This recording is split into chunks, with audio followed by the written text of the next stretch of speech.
What's going on? What's going on? What's going on, everybody? It's your boy RC. We back again on this Monday with another edition of the RC9 interviews.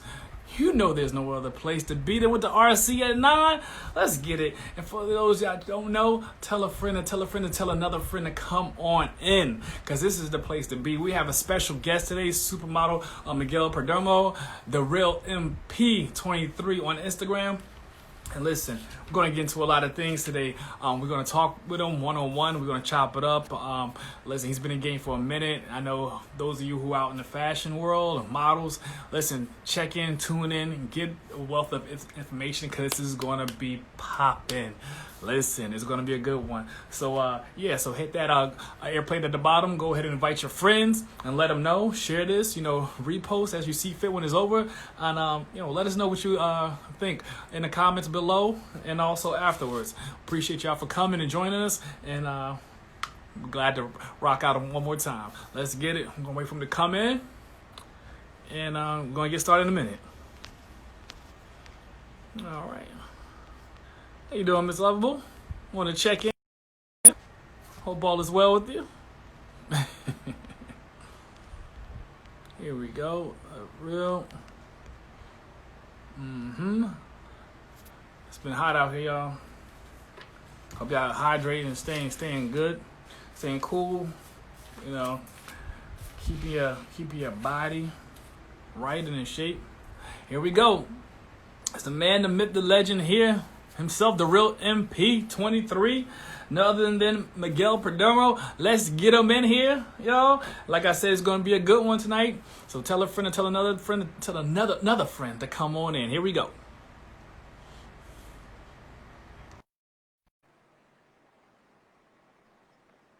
What's going on? What's going on? What's going on, brother? Oh, I see. What's good? How you feeling? What's good with you? Hey, man, I'm blessed over here, man. I'm blessed. How you feeling? Everything good, my brother. Just chilling, man. In the crib. Man, how was your day today, man? This Monday. Yo, it's Monday, man. Day was good today, man. I was with my little man all day. Took him outside. We was playing, the usual father thing, I know that's right. He's a family man. He said he got to put in that family time. Oh, man. I was with him, and then I literally worked out like an hour ago. I hit the road, did like 1,000 jumps today. Wow, he was 1,000. Yo, my brother Brian, what up? Yeah. But my damn ankles, everything killing me right now, because I did 1,000 a day. I usually do 500, but let me push the limit today. Oh, you pushing the limits. We're going to get into that. We're going to get into the fitness. But I just want to welcome you first and foremost to the RC9 interviews, and everybody who's joining in, everybody who will be joining in during the duration of this interview. We are IG live at 9 with the one and the only Miguel Perdomo in the building, y'all.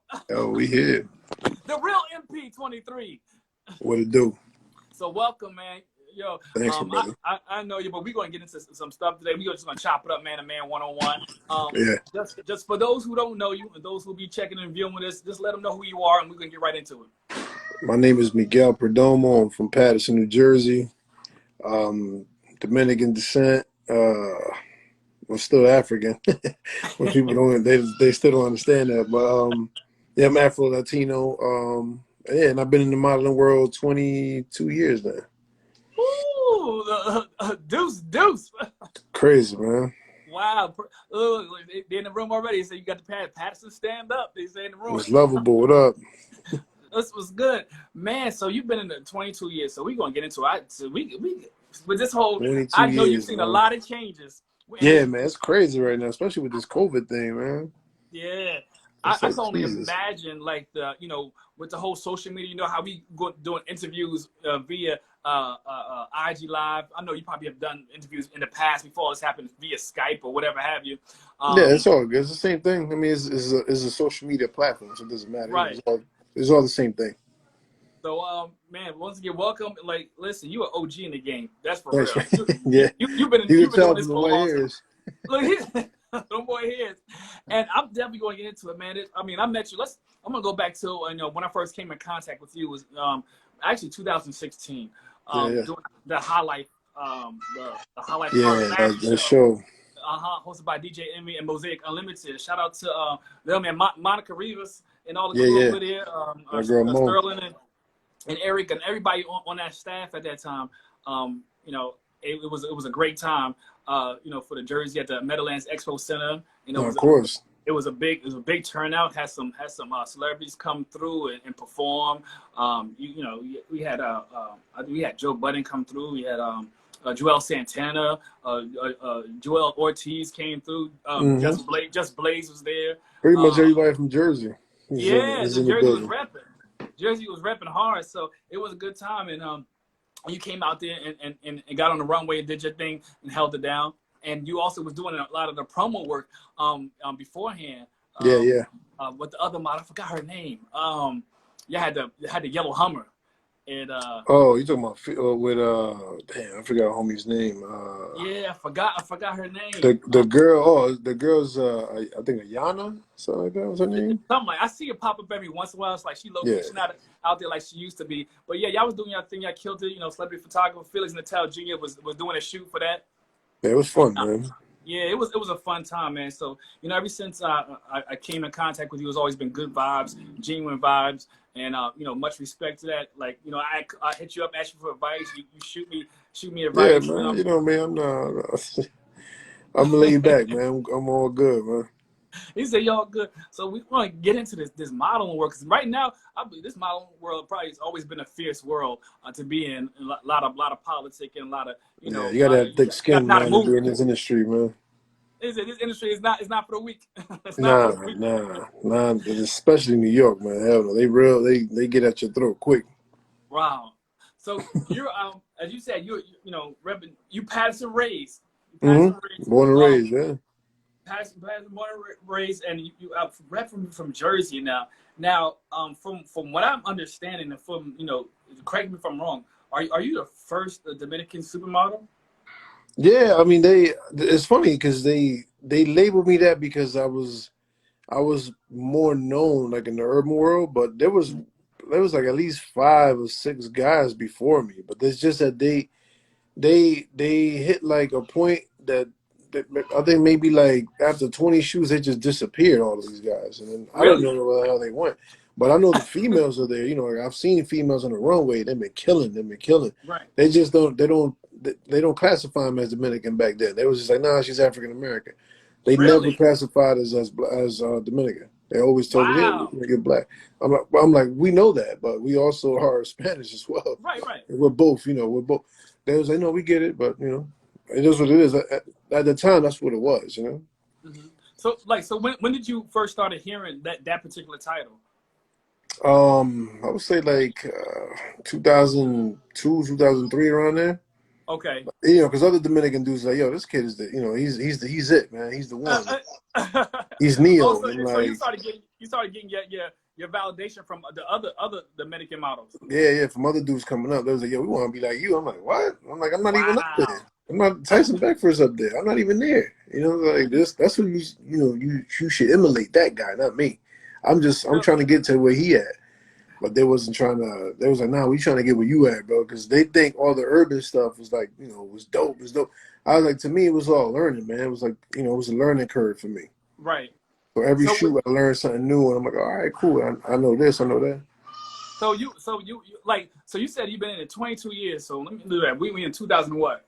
So you started in 98? 98, is that right? 98? Yeah, I started 99, which was sophomore. 99? That was my junior year in high school. Okay. And so my dude, I tell you, year in high school. Yeah, I started. That's what I wanted to do in high school. Was everybody was like, I'm going to college and doing this and doing that, and I was like, I ain't doing the school thing. I'm done with school. They was like, what you mean? I was like, yeah, I'm not a college head, man. I'm not. I've always been a hustler, man. So I was like, I know how to get it, man. That ain't hard. So tell me. So you already knew, like, just going to like college or wherever else, trade school was not the thing for you. So how did you transition into? How did you fall into the whole modeling? Oh, so the way I transitioned was a friend of mine. His name's Rocky. At the time, he was like, "Yo, we gonna go to this audition, whatever, for Fat Farm." I said, "All right, cool." At the time, I was boxing, so I wasn't really focusing on fashion. Like my mind was like getting my skills right, you know, so I can excel in boxing. Right. But I wasn't thinking about that. And then he was like, "Yeah, let's go to this audition, man." I was like, "All right, it's in the city." I was like, "All right, cool." And I haven't been in New York like that. I mean, once or twice, okay, but I wasn't Right. out there like that. So I was like, "All right." So when we went, I went to support him, and then I came out with the job, and he didn't. So, Wow. so then it Wow. became like a snowball effect after that. So you went out to support somebody else, Yeah, and and then they and dropped the then ball, and you picked it up. yeah, the casting director was like, "Yo, we want you. We don't want him." I was like, "Oh, well, for real?" I was like, "I'm not a model though." They was like, "Don't worry about it. We'll show you." I was like, "All right, cool." They was Wow. like, "Yo, you'll get it." I was like, "All right, no doubt." So, And so, then I did my so, first Fat Farm ad, and then when I got so paid, your very first gig was a major company. yeah, but I didn't know. I wasn't into fashion. The only fashion I knew was Polo and Tommy Hill because that's what all Right. the dope boys around me was wearing. So I Mm-hmm. ain't care about nothing else. I was just like, all right, these guys moving dope. It was about Polo, Nautica, Tommy, and what Right. else? Carl Right. Kanai, Pele, LA Car Pele. Canine, If all you that. had to Pele leather, you was killing them. Maurice Uh-huh. Malone jeans. Like I was into all that. So I Uh-huh. ain't really care about Fat Farm and that. But then that's when they were like really, starting to branch off. Like Fat Farm was like the hood version of Polo. So I was like, all Okay. right, I'll do this. And then when I got paid, I said, yeah, this is what I want to do right here.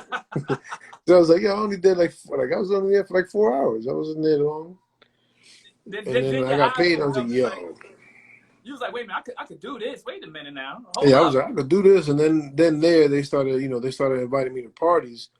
After Uh-huh. that one shoot, they started inviting me to parties, and I started meeting like all these celebs that work in fashion, all these stylists that work in fashion. Mind you, I was the only urban model with a damn publicist. Nobody else had a publicist. I Really? was the only one with one, and So nobody even. so you had a publicist at this time. So and you did your shoot with Fat Farm. So did you have an agent at this time or just a publicist? Nah, I didn't have an agent. I just had a publicist, Where did the and publicist come from? no, I mean, we ran each other. I'm sorry, we met each other through parties. So then he Okay. used to tell me that this is what I do. I work with at the time he was working with Donnell Jones. So Okay. and me, I'm like, all right, I need to be cool with somebody who's in the in world because I don't know what's going on, and that's Right. how I Right. got my foot in the door. You know what I'm saying? Like I got a publicist, and then he started inviting me to all these parties, and then they started showcasing my name, and nobody even knew who the hell I was. I was like, I'm in here rubbing shoulders with all these guys that don't even know me. And then they Wow. was like, yo, he's an urban supermodel. But I'm like, for one shoot, everybody was calling me supermodel. I'm like, I'm not a supermodel, man. I'm like, I'm just a model working. I wasn't. You I didn't used even to know what's correct going people all the on. time. I was like, I'm not a supermodel, yo, trust me.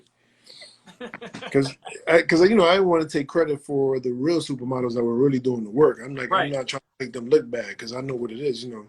I'm not gonna make it like it's that easy. Like it's not the Right. case. And a lot of people think that I blew up overnight, and it wasn't even like that. It took me like literally like 16 years to get where I'm at now. Wow. So You know, it's been grind. So it's been grinding. talk about real quick before we go on to the modeling world. What was life like for Miguel Perdomo before Fat Farm?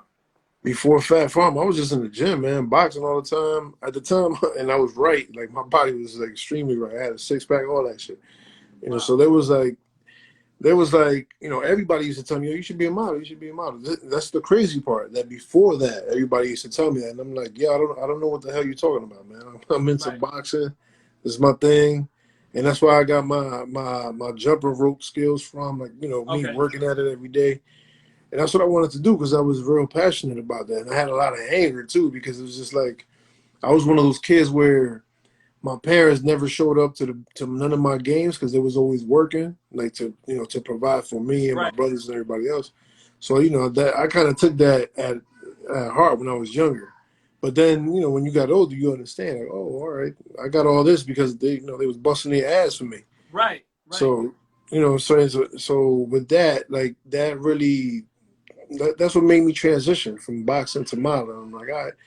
And at the same time, I was a little bit younger, so of course I wanted attention and all that. Now I don't care for it, but when I was young, it was different because my parents wasn't showing up. You know what I'm saying? Because they had to work to put everything on the table for us. Which Wow. I admire them for that so much and respect So them so much. But wow. when you're young, you don't think about it like that. you really don't. Like, you take a lot of things for granted, but those things that were instilled into you as a kid wind up becoming like your pillars as Yeah. you get older, and help you like, oh wow, that's why they did that. So Mm-hmm. so talk about that real quick. Your upbringing. In Patterson, you said siblings, your parents. Yeah. Talk about how was family life.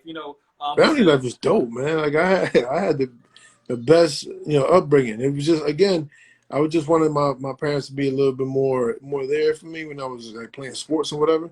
Right. But I understand now. When I was younger, I didn't understand that. So as I got older, again, I was like, I really appreciate you guys for doing this for all of us, not only for me, because my cousins and them, they came from DR like in '95. My mom brought everybody; she brought the whole family over here.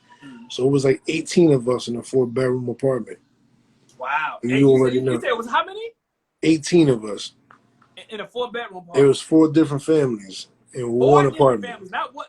4 different families. Yeah, I mean, Wow. we all 4 different families, but we're all one family. Right.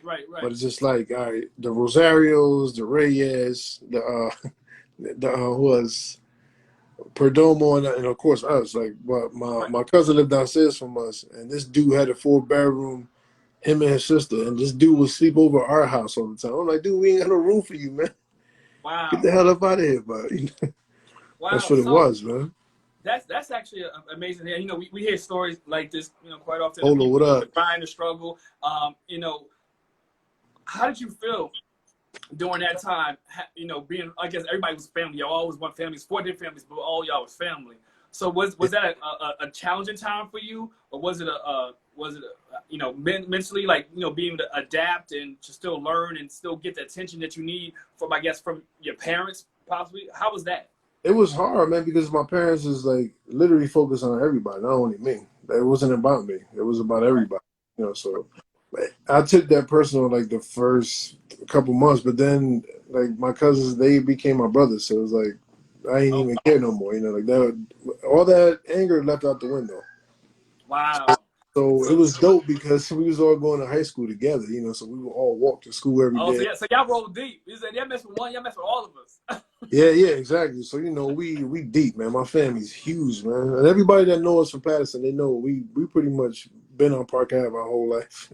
Wow. So talk about that, because Patterson. Everybody know when they hear Patterson, like, oh, he's from Patterson, and Patterson got that stigma being rough. Even now you hear a lot of killings going on in Patterson. So how was it?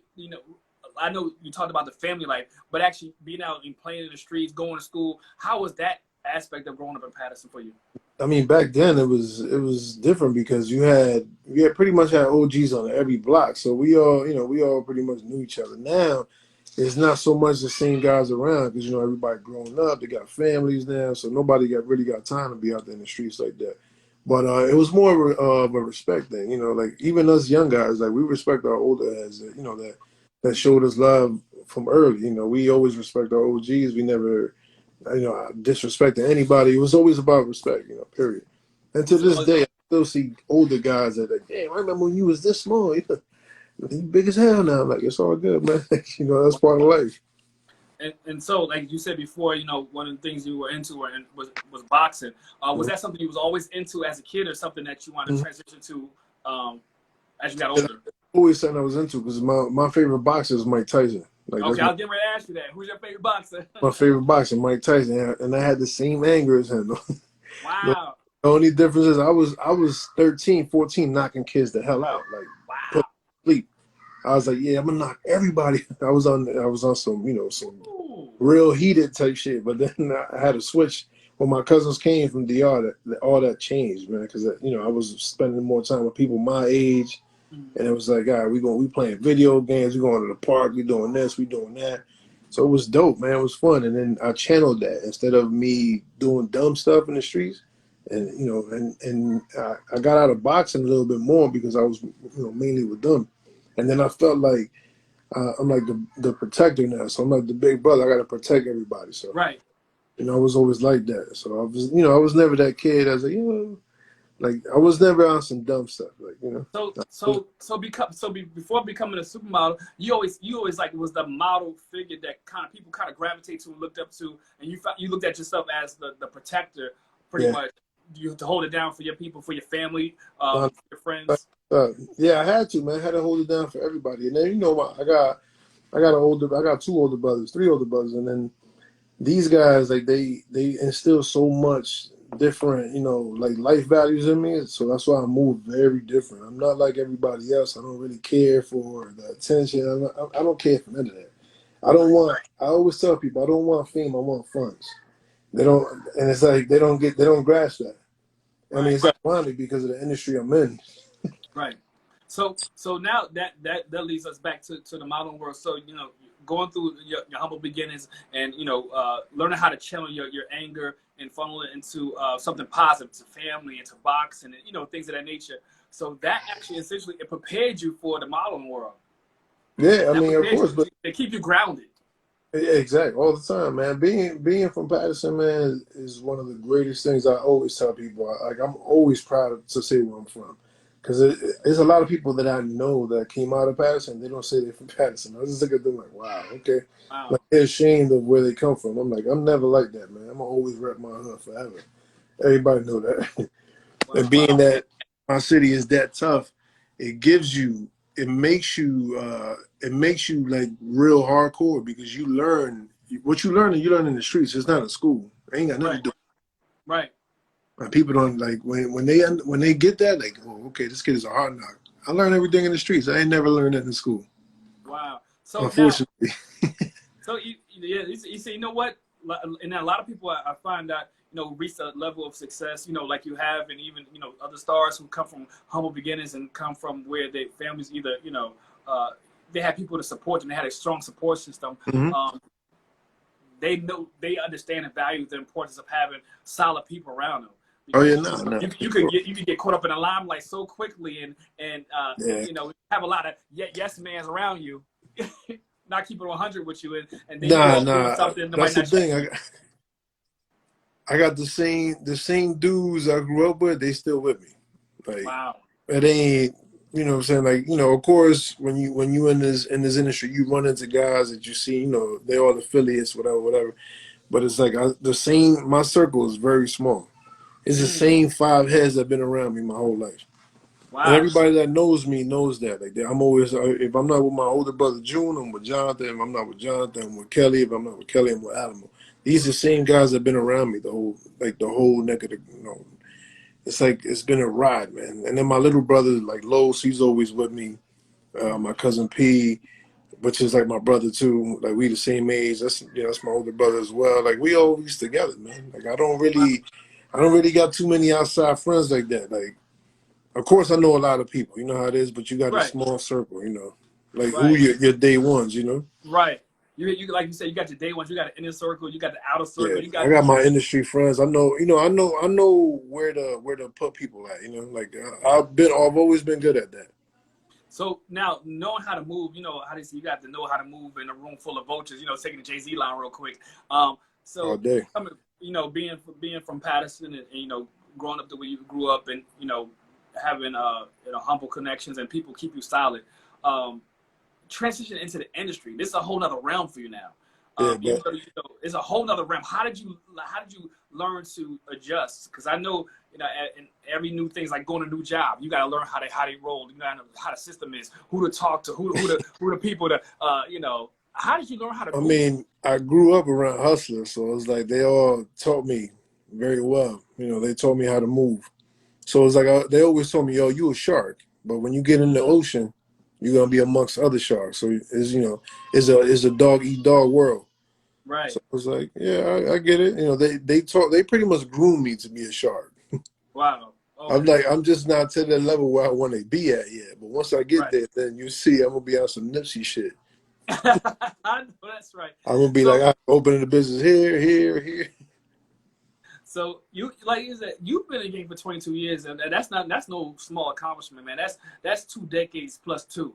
I'm grateful, man. Like, this is all God's plan, man. Like, at the end of the day, it's all God's plan. I'm not gonna tell people that I knew I figured it out or something. Nah, I went through every damn emotion. I plenty of times I wanted to quit. I was like, fuck this shit, I don't need this shit. And I was gonna go right back to the hood and do some dumb ish. Right. same time, it's like my family, like, yeah, you already surpassed all that. Like, you can't move back now. It's either you move forward and you got to go up. That's the only way. Right, So right. they was like, what you learn in the streets, apply that to a business model. And I said, yeah, you're right. You're right. Wow. It was like you can't be doing street things anymore, man. You a public figure. You know what I'm saying? You can't be out there like. I was like, yeah. Wow. So at what point did it click for you?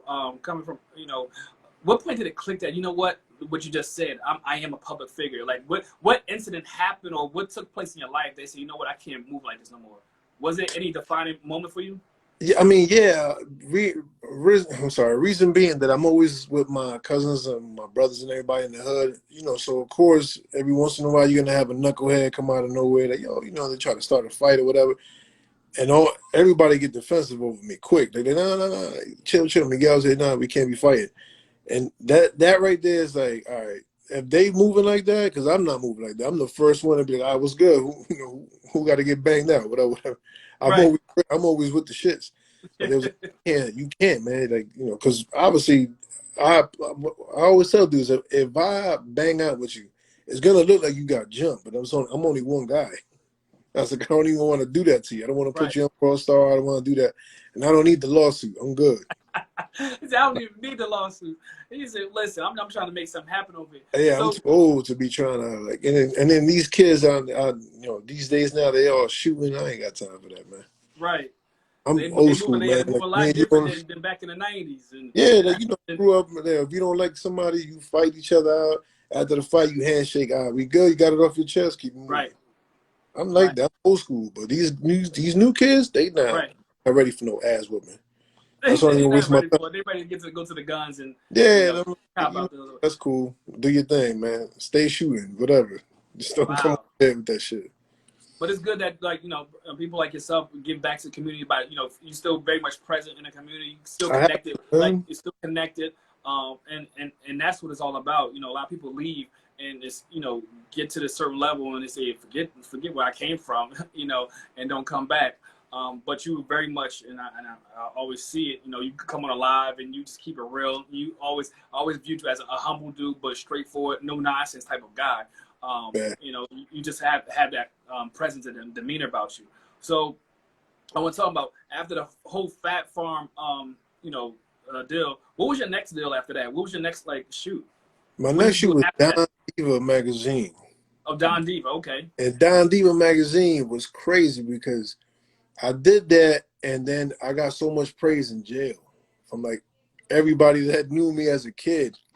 They all locked up like, yo, look at Miguel, yo, little Miguel's in the It was like magazine. one of the #1 magazines circulating the jails around that Yeah, time. so it was crazy because I was getting kites from everybody. Like I was my mom was like, "The fuck? Who you know in the county?" I said, "My chill. I know a lot of people."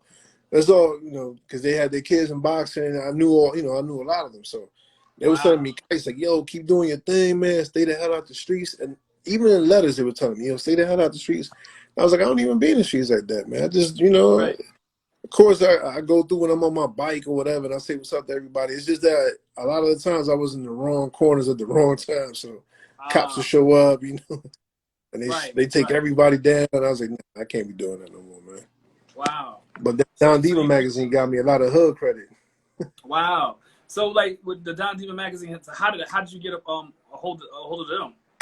Oh, so that's when I met Felix Natal Jr. I met Felix like about 97, 98, around there. But then he was literally the main photographer for Don Diva magazine. So he was like, yo, we're gonna start doing fashion for the hood.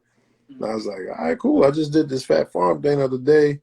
And he was like, yeah, I saw it. He's like, if we're gonna do what you just did, we're just gonna do that. We're gonna publicize it. I was like, all right, cool. So then we went to Jimmy Jazz in Harlem. Okay.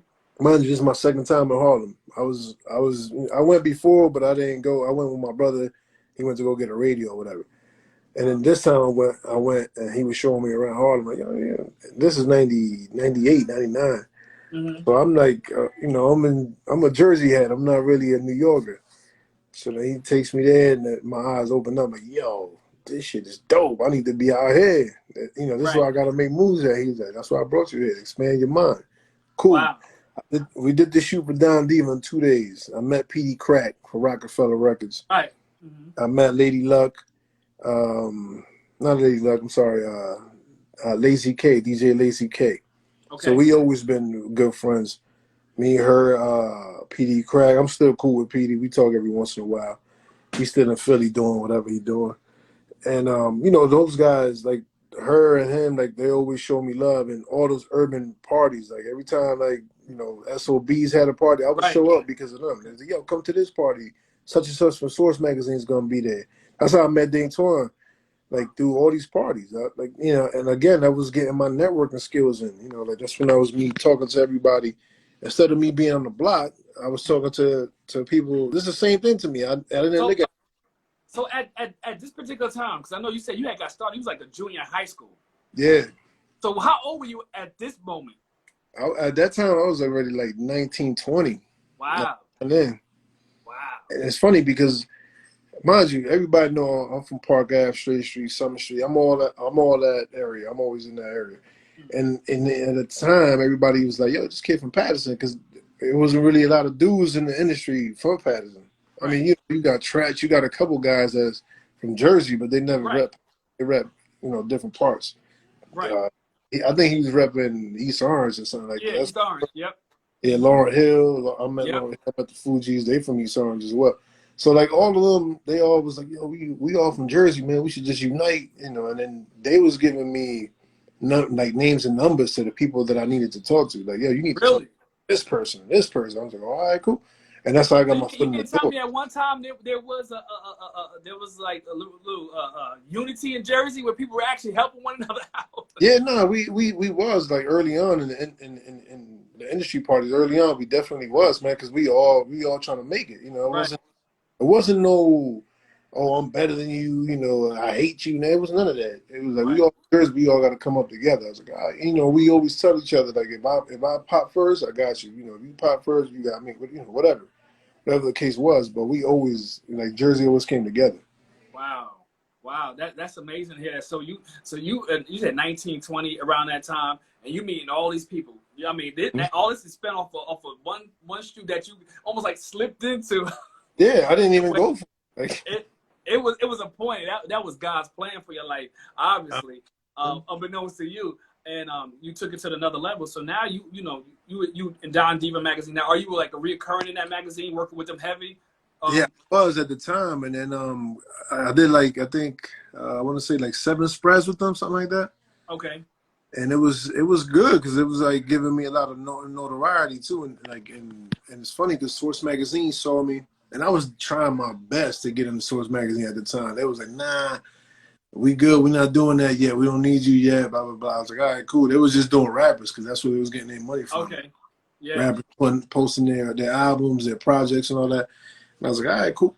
And then that's when they started doing the fake jewelry. So when they started doing the fake jewelry, then it was like, all right, now we're gonna do fashion. Go get his ass. And then, my first joint was for Nietzsche, and then Nietzsche was Mecca, and then Mecca, all those brands started just all right, we need this. And it's that time you said you had the body. You said you had the 6-pack going on. You was right. I wasn't big and tall at that time. He said I wasn't big and tall. I was just tall, lanky, and I had a little fit body. It wasn't, I had a little G.I. Joe body or whatever. He said G.I. Joe body. How tall are you? Now I'm 6'4". So you 6'4", so you out there doing your thing. You make so it seemed like things like you said it was a domino effect, snowball effect, and one thing after another. Like what in your ascension, even to where you are now, because you said you still not where you want to be. You have your own personal vision. And you still grinding 22 years later, but you've been consistent over the years. Even in the beginning stages, was there ever a point where you just hit a patch, like a rough spot? Like, I don't know if I want to do this anymore, or should I just hang this up, or I'm gonna keep grinding? Yeah, that was all the time, man. Back then it was all the time because the jobs weren't coming in like that. So I was like, whatever. And then at the same time, I was a free agent. I ain't have an agency yet. And then I did a test shoot for Calvin Klein. Okay. They never produced the photo shoot. The pictures. They never produced it, but there's a woman that I got cool with at the time, and I told her like, listen, I know they didn't use those pictures for a shoot, and I'm not gonna get paid. I understand that, but can you send me those images? And she was like, yeah, you know. And it took her like literally 4 months to get those damn images. Wow. But once she got them, then I was like, all right. Then I started shopping them around, and then Ford, you know, they caught a like me, and they was like, yo, we need to bring this kid in, and then that's when I literally made my transition. I started doing runway for like now before you got to this, do you up to this point, are you still agentless? No agent? No, I got it now. Now I'm signed now. Okay. At what point did you get signed? When did you initially get signed? I got signed like at 23, I think. Like at 23. Okay, so that's around after the Don Diva. Yeah. Experience? After all the urban stuff, I was like, all right. I was like, I'm good. I got signed, but then they wasn't sending me for no work at all, no jobs, nothing. So I was just literally just sitting on the board, and then and I was like, yo, you know, what should I do? Because you know, you guys got me on the board. I ain't doing shit. I ain't working. They was like, yeah, well, you know, right now it's not your time. This, that, and the third. I was like, all right, cool. And then can y'all release me? They was looking at us. We just signed you like 4 months ago. I was like, yo, just release me, please. Just release me. Right. Release me. I went up to. That's when I got whiff of. They was telling me Sean John had a caster. I said, okay. I'll go to Sean John. I went up there. They was like, nah, we don't like your style. You know, you whack. Cool. Wait a minute, they said that? Yeah, just like that. They was like, yo, you corny. Cool, no doubt. Wow. Left, came back. They had another casting. I went again. I literally went to that casting like 5 times. That was just like. What made you keep going to that particular one after they said you was like the first time? Because I was like, yo, there's no way in hell you guys are gonna tell me. I done did every hood line there is to do. I was like, you guys are just the next step for me to cross over. I was like, you're slowing me down. They was looking at me like, yo, we just don't like your style, man. Like, you know, to us you whack. I was like, all right, cool. And again, you gotta have thick skin, man, because trust me, they tell you straight up, you ugly, you fat, you skinny, all that. Wow. New York now is different because all this that's going on, everybody's sensitive, you know. But right. Like that. Back then, it was tell you to your face, like, yo, you fat, you skinny, you ugly, you go fix your teeth. It was a lot of things. But anyway, I went up there to Sean John, and on the 5th time, they was like, all right, you know, you kind of got an all right book. You know, you still got to keep working on your portfolio, this and the third. And I ain't have no money. So I went back to the hood, you know, I went back to Jersey. I was like, all right, whatever. And I just forgot about it for like 3-4 months. I just went back to the gym, started training again. And then I asked my best friend Kelly, like, yo, listen, I ain't got no money right now because I'm not working. I was like, you think is there any way possible you can give me $250? You know, I'll give it back to you. Let me just get back to testing because I needed new pictures and all that. He was like, yeah, I got you, dog. No doubt. Bet. So he gave me the $250 when he got paid on a Friday. I Felix up. I said, Felix, I got $250. That's all I got, dog. Let's do these damn photos because I need to really, you know, come up with a new portfolio, new style because I know behind me. And he was looking at me like, what, how you trying to go about it? And then I showed him a couple reference pictures, like, you know, European models, like, it's like real trench coats and business suits and all that. So I did that. And I did the best I can because, I didn't have no money. So I was literally like buying shit and, you know, pretty much wearing it and then I take it back to the store. That's what they do now. But I was doing I was doing that early on. So I did all that. We orchestrated the shoot. It was dope. And then I went back to Ford and then it was like, oh, now, you know, because and my book was all urban stuff, man. So they was like, we just gonna keep you there. They categorized me. They put me in a box, and that's what they thought it was. So then I stepped outside the box on them, did my own styling, did my own all that, and the only thing Felix was just taking the pictures of me. And wow. So in everything you were doing, as far as your own styling, you knew what pieces what you needed to get to the next level. Was there anybody like giving you any kind of mentorship in this whole modeling world, or you were just figuring out as you were going? Yeah, I was literally learning as I go. Nobody gave me nothing. Because I'm telling you, I asked so many people for help, and they all laughed at me. Like, they was like, nah, man, you crazy. And now everybody said, yo, can you help me out? And I'm like, yo, but you dissed me, though. Remember? Like, petty dude, but that's some bull right there. You just pulled, bro. He said, you You know what remember I'm, when I could have been further along, but you ain't yeah. you know what I'm saying? I was like, me, I'm always been one of those guys that I like to help everybody out, man. Right. You know, I don't have my own agenda. I don't help you for you could give me something in return. Like I'm not that guy, man. I've never been that guy, and that's why God been working His plan for me, like through me. Right. You know, like, He know who I am, so I ain't gotta Right. I ain't question Him at all. And the way I look at things, if I didn't get a certain photo shoot, it's not a rejection. It's a redirection. So people look at it differently. You know what I'm saying? If I Now, didn't get, say that again. He got something better for me. You said it was not a rejection, it was a redirection. Exactly. It's a Wow, redirect. that's a different perspective. And it took me a lot to learn that, you know, because I used to take things personal back then, like when I didn't get a certain shoot or whatever, I'm like, whatever. But now I'm older, so I'm like, all right, if I didn't get that, it's because He got something bigger planned for me.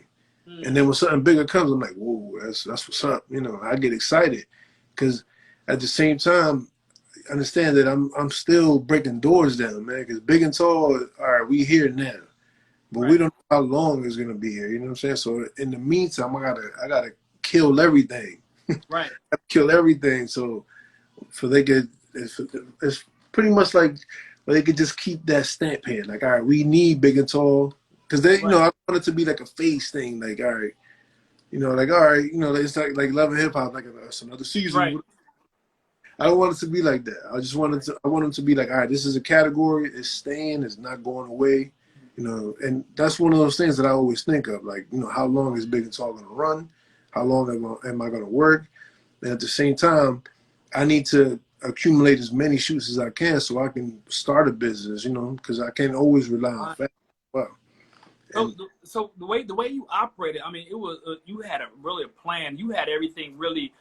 You had a vision, man. You had a vision, and you knew where you wanted to be, where you want to go. You became a student, even though you didn't know anything about fashion, the whole fashion industry. You became a student of what you were involved in now. Like you were learning on your own. You went through the grit, the grind. You know, you took a like 3-4 month hiatus, came back and said, you know what? I'm refocused. I'm here. They ain't gonna tell me no. I know where I'm from. I know what I'm built. You know what's in me. And something you had said, you said you started looking at things, the rejection as a redirection. Like where did that foundation of faith come in at? Like, you know, even to perceive that, like where did that come from? How was that instilled into you, or is that something you just innately picked up? yeah, it up, man, through the years, man. Because again, like I said before, I used to take things personal. So then it's funny because you know, back then I would take things personal, and then God would give me like a bigger platform, and I'm like, yo, this is crazy. No wonder I didn't get this one. So then I just started seeing it that way. I'm like, all right, I didn't get this, but I got this. You know, so and me in my own, like, you know, I want to say selfishness. I wanted to have every damn shoot. You know, like I wanted to have every. But of course, that's not possible. You're only one person. You can't split yourself in half and be in 3 different locations. But I was like, all right, you know, if He's not giving me this one, it's because He's directing me for something bigger. So I'm like, I'm not gonna complain. I'm just gonna keep moving forward. And I pretty much, I speak to the universe all the time. Like, listen, if this is what you want me to do, keep me here. Like, don't. You know what I'm saying? Like, I always speak to the universe. I always bring things into fruition. Yes. I always manifest like crazy. Yes. People be like, yo, and I always tell people, like, don't talk down to yourself because you're pretty much putting a spell on yourself. Yes. You know what I'm saying? I agree. Like when somebody tells you I'm broke, you're going to stay broke. Keep saying you. I always tell people, don't say that you broke, man. Say, you know, you're cash poor right now. Or, you know, like use a different term, but don't say. Yeah, the words are big, and I agree with you. You know, talking about lady, I have a book that I write it every day. I speak it out. I write down my affirmations, and like you said, I put it out in the universe every single day. Every night. You got to. So now, like you're moving up the ranks. Like you're moving at a fast pace. Like you making connections. Talk about. For those who are watching right now, because we're in the social media era. Back then, the social media was non-existent until really, you know, AOL came around, and then we started getting acclimated to it. Then MySpace, but I wasn't good at that.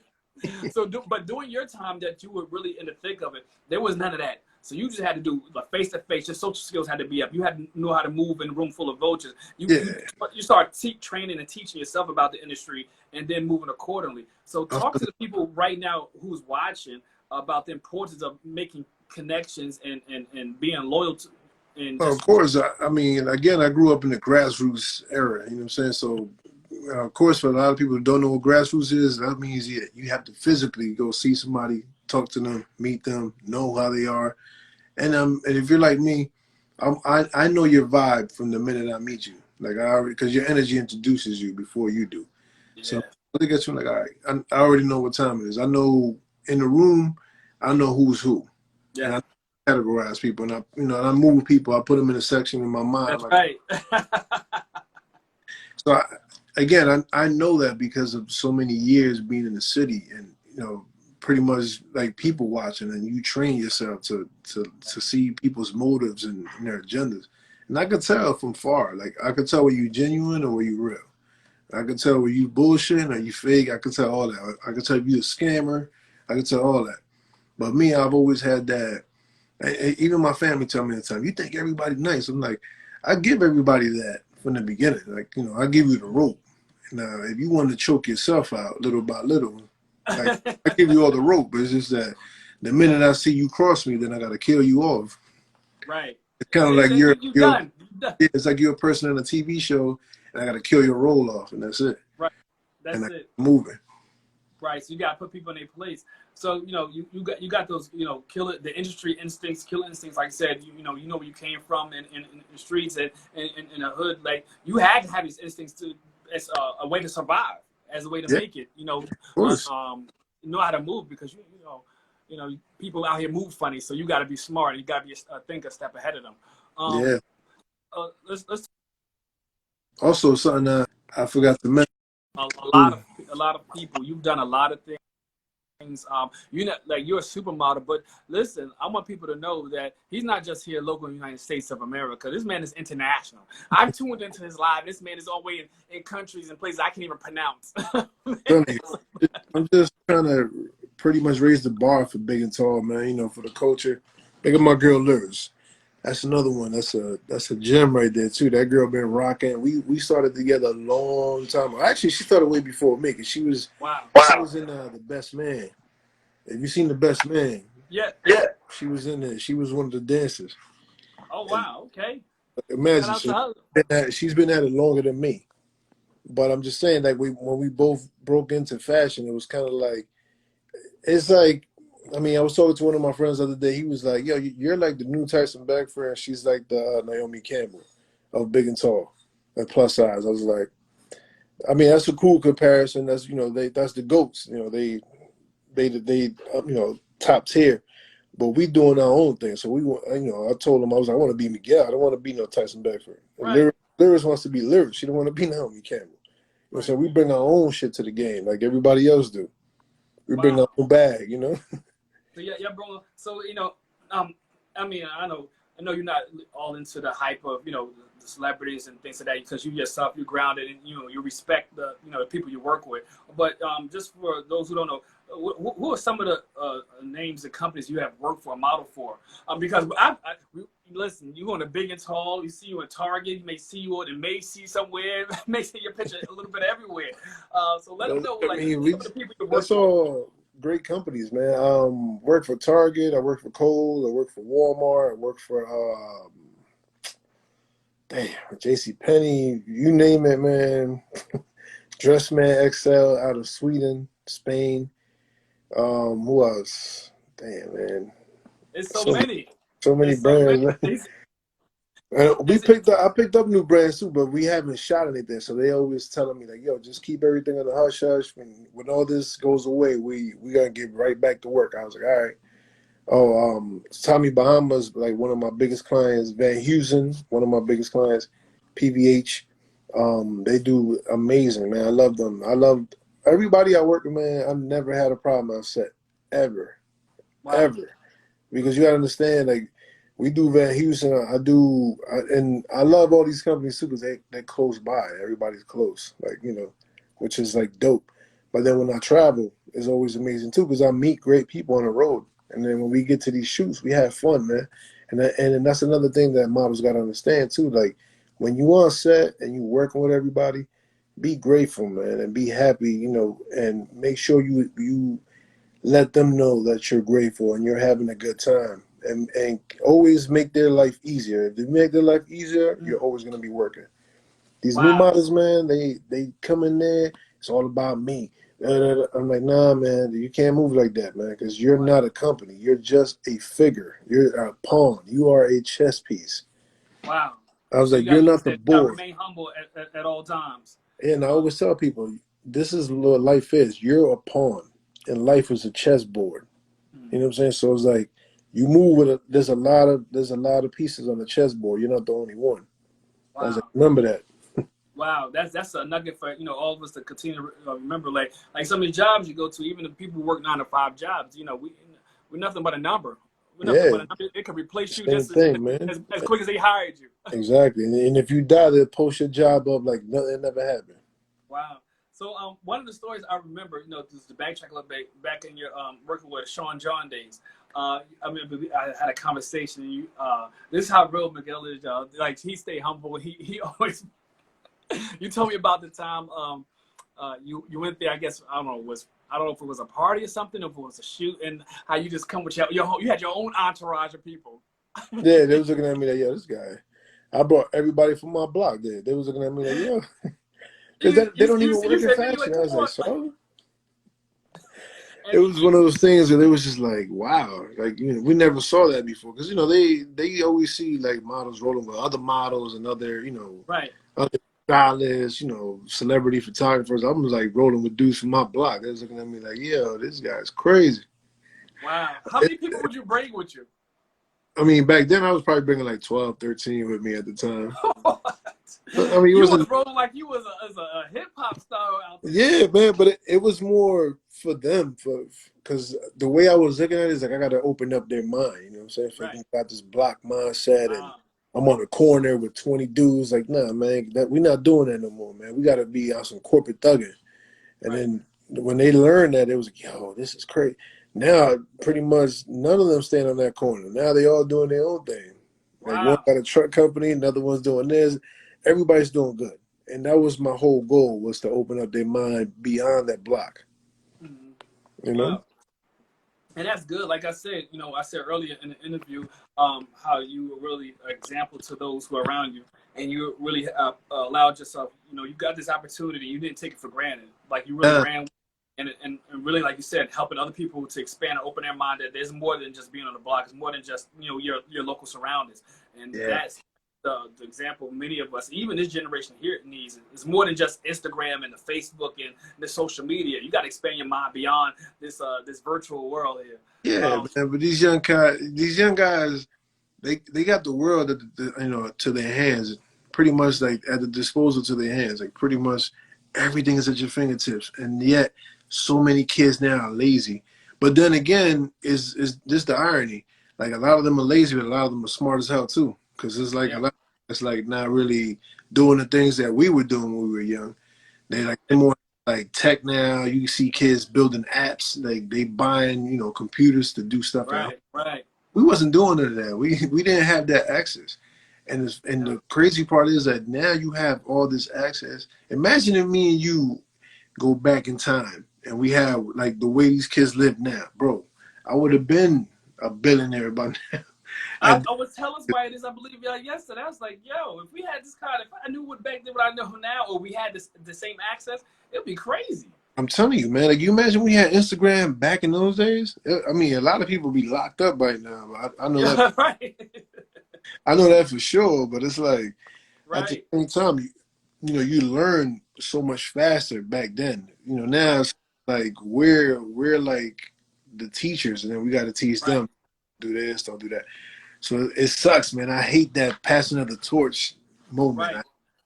But it's gonna happen, man, because that's life. Right. That's like now. Tell me about it now. Before we talk about passing the torch moment, real quick. Now, once again, For everybody who's checking it, this man is Supermodel Miguel Perdomo, the real MP23. He's been in the game for 22 years. Listen, international model. You've probably been in the department store and probably seen his picture, didn't even realize it. Listen, so he's done with some of the your favorite name brands out there.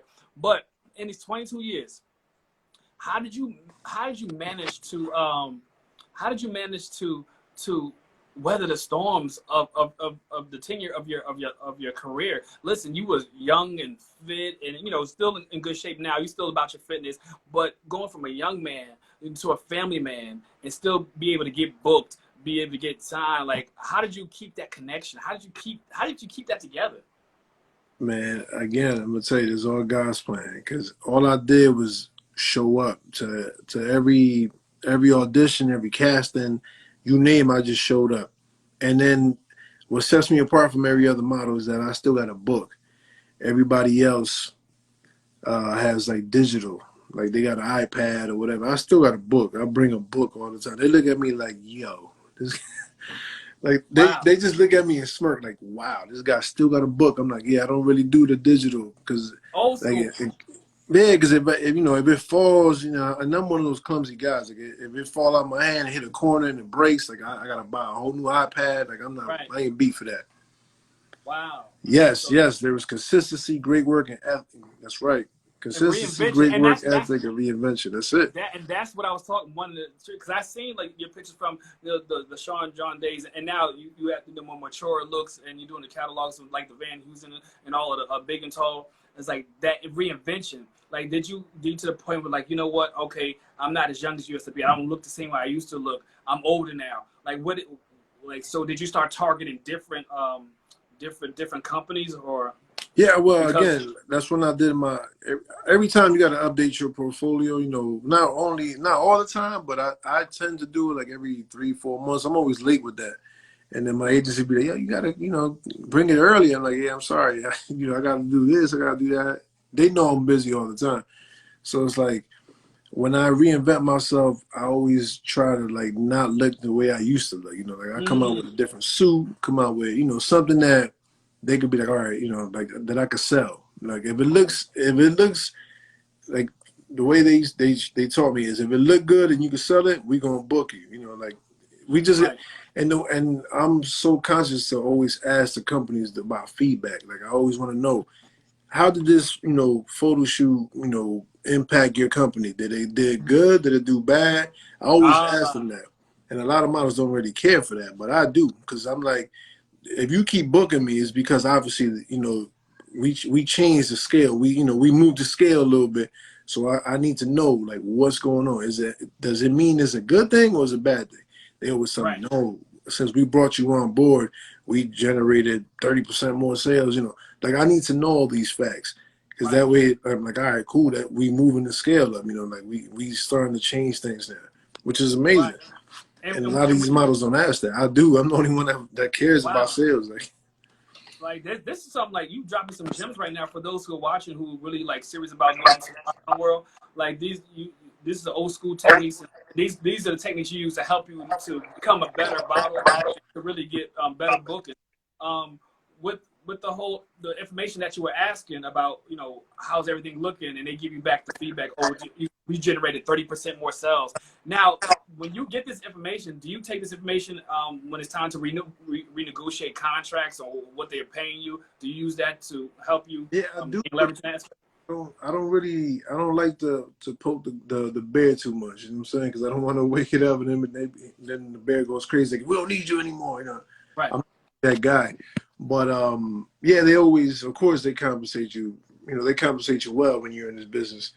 But understand though that this is something me and Lyris always say, that you're employed when you're working, but as soon as that shoot is done, you're unemployed. So it's kind of like a lot of models. So basically, you only as valuable as your last shoot. Pretty much. So it's like, if you don't keep moving up the bar, if you don't keep stepping up the bar, you ain't gonna work. Wow. And then at the same time, it's a model's job to learn what's in fashion, what's current, what's gonna make me different from everybody else. Wow. But a lot of these guys, they just keep shooting the same thing, and then they wonder why they don't get booked. I'm like, dude, stop doing the same shoot, man. You got to keep Wow. moving different, man.